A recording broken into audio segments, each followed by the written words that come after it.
शान से याद है जब तुम कॉलेज में थी और मैं यूनिवर्सिटी में था, कितनी शरारतें करती थी तुम। एग्जाम से पहले तुमने मेरे नोट्स छुपा दिए थे।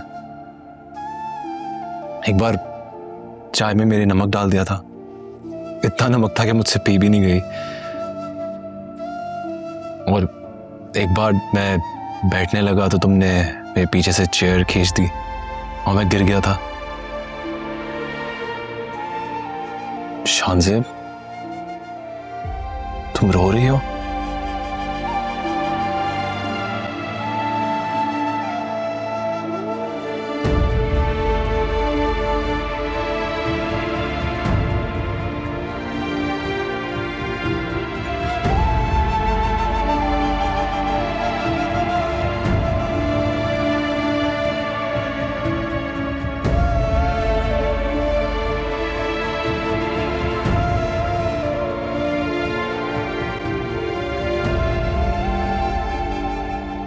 शान से सो गई?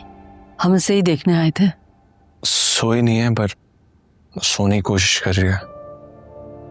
तुमसे कोई बात की इसने? नहीं। सारा दिन हो गया इसने किसी से कोई बात नहीं की। मुझे तो बहुत डर लग रहा है, अगर ये इसी तरह चुप रही तो बीमार हो जाएगी। सदमा भी तो बहुत बड़ा है ना। हाँ, रेहान की जुदाई बर्दाश्त नहीं कर पा रही। मैं जल्द ही किसी साइकेट्रिस्ट के लिए अपॉइंटमेंट लेता हूँ। मैं भी यही सोच रहा था।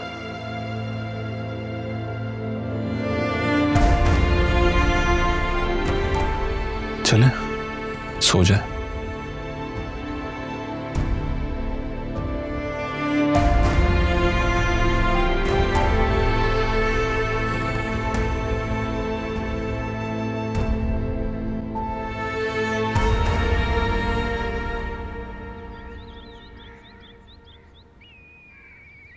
सिद्रा बेटा, तुम्हें देने के लिए हमारे पास ज्यादा कुछ तो नहीं है, बस ये थोड़े से तहाइफ और बहुत सारी दुआएं हैं।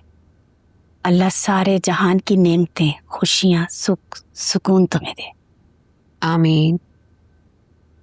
भाभी जान, आपने वैसी तकल्लुफ किया है, आपकी दुआएं काफी हैं। अजहर, तुमने गौहर की डेथ के बाद जिस तरह से हमारा साथ दिया है, शुक्रिया तो उसके सामने बहुत छोटा सा लफ्ज है। काश मेरे बस में होता तो मैं भाभी प्लीज शर्मिंदा मत कीजिए मुझे। आज मैं जिस मकाम पे हूँ, गौर भाई ने मुझे कुवैत भेजा था, ये उन्हीं की मेहरबानी है। हाँ तो ठीक है ना, इस दुनिया में तो ऐसे ही चलता है। गौहर भाई ने आपको कुवैत भेज दिया तो आपने उनके जाने के बाद फरियाल को पढ़ाया, लिखाया, इस काबिल बनाया कि आज वो इतनी अच्छी जॉब कर रही है, तो हिसाब तो बराबर हो गया ना। नहीं, कुछ नेकियों का नेमुल बदल नहीं होता, और अजहर ने जो किया है उसका तो एहसान हम कभी चुका ही नहीं सकते। भाभी बिल्कुल सही कहती हैं। गौर भाई के जो एहसानात मुझ पे हैं, मैं उनका बदला नहीं चुका सकता। किन बातों को लेकर हम बैठ गए भाभी? शादी की तैयारी हो रही है, आपने टाइम पे आना है। और फरियाल बेटा देखो, मैं अकेला हूँ, तुम्हारा चाचा अकेला है, और मुझे आप लोगों की हेल्प की जरूरत है। आप सब ने इन्वॉल्व रहना है, सिद्रा को भी आपकी जरूरत है बेटा, ठीक है? भाभी आप भी साइमा के साथ इन टच रहेंगी। बेटा चाय सर्व करो, आप लें भाभी चाय। ले लो फरियाल, चाय पियो। जीनिया जल्दी आ जाओ बेटा, ड्राइवर इंतजार कर रहा है। अस्सलाम वालेकुम मामा। वालेकुम अस्सलाम। ये मैं शॉपिंग पे गया हुआ था तो कुछ आउटफिट पसंद आया मुझे आपके और जिनिया के लिए। अच्छा, तो मैं लेके आ गया। ये वाइट वाला आपके लिए। अरे वाह, ये तो बहुत प्यारा है। दिखाओ जीनिया का, दिखाओ। ये वाला जिनिया का लाल वाला।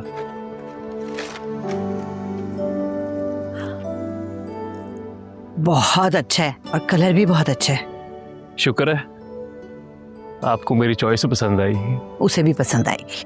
चल जल्दी से रख दो। माँ कैसी लग रही हूँ मैं? वाह प्रिंसेस, हमेशा की तरह बहुत प्यारी।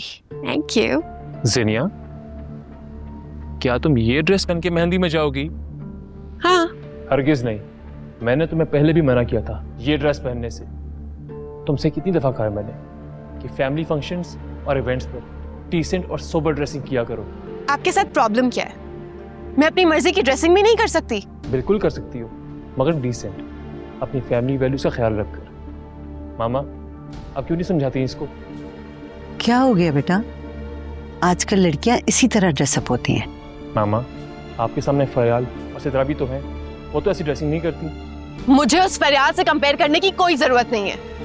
ना उसकी इतनी हैसियत है, ना औकात कि वो मेरी जैसी ड्रेसिंग करे। तुम तो यूं बात कर रही हो जैसे तुम दुनिया की सबसे आला इंसान हो और वो सबसे कमतर।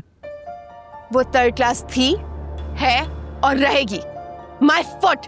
मामा मैं जा रही हूँ, आप भी आ जाए। जेनिया रुको, जेनिया, जेनिया।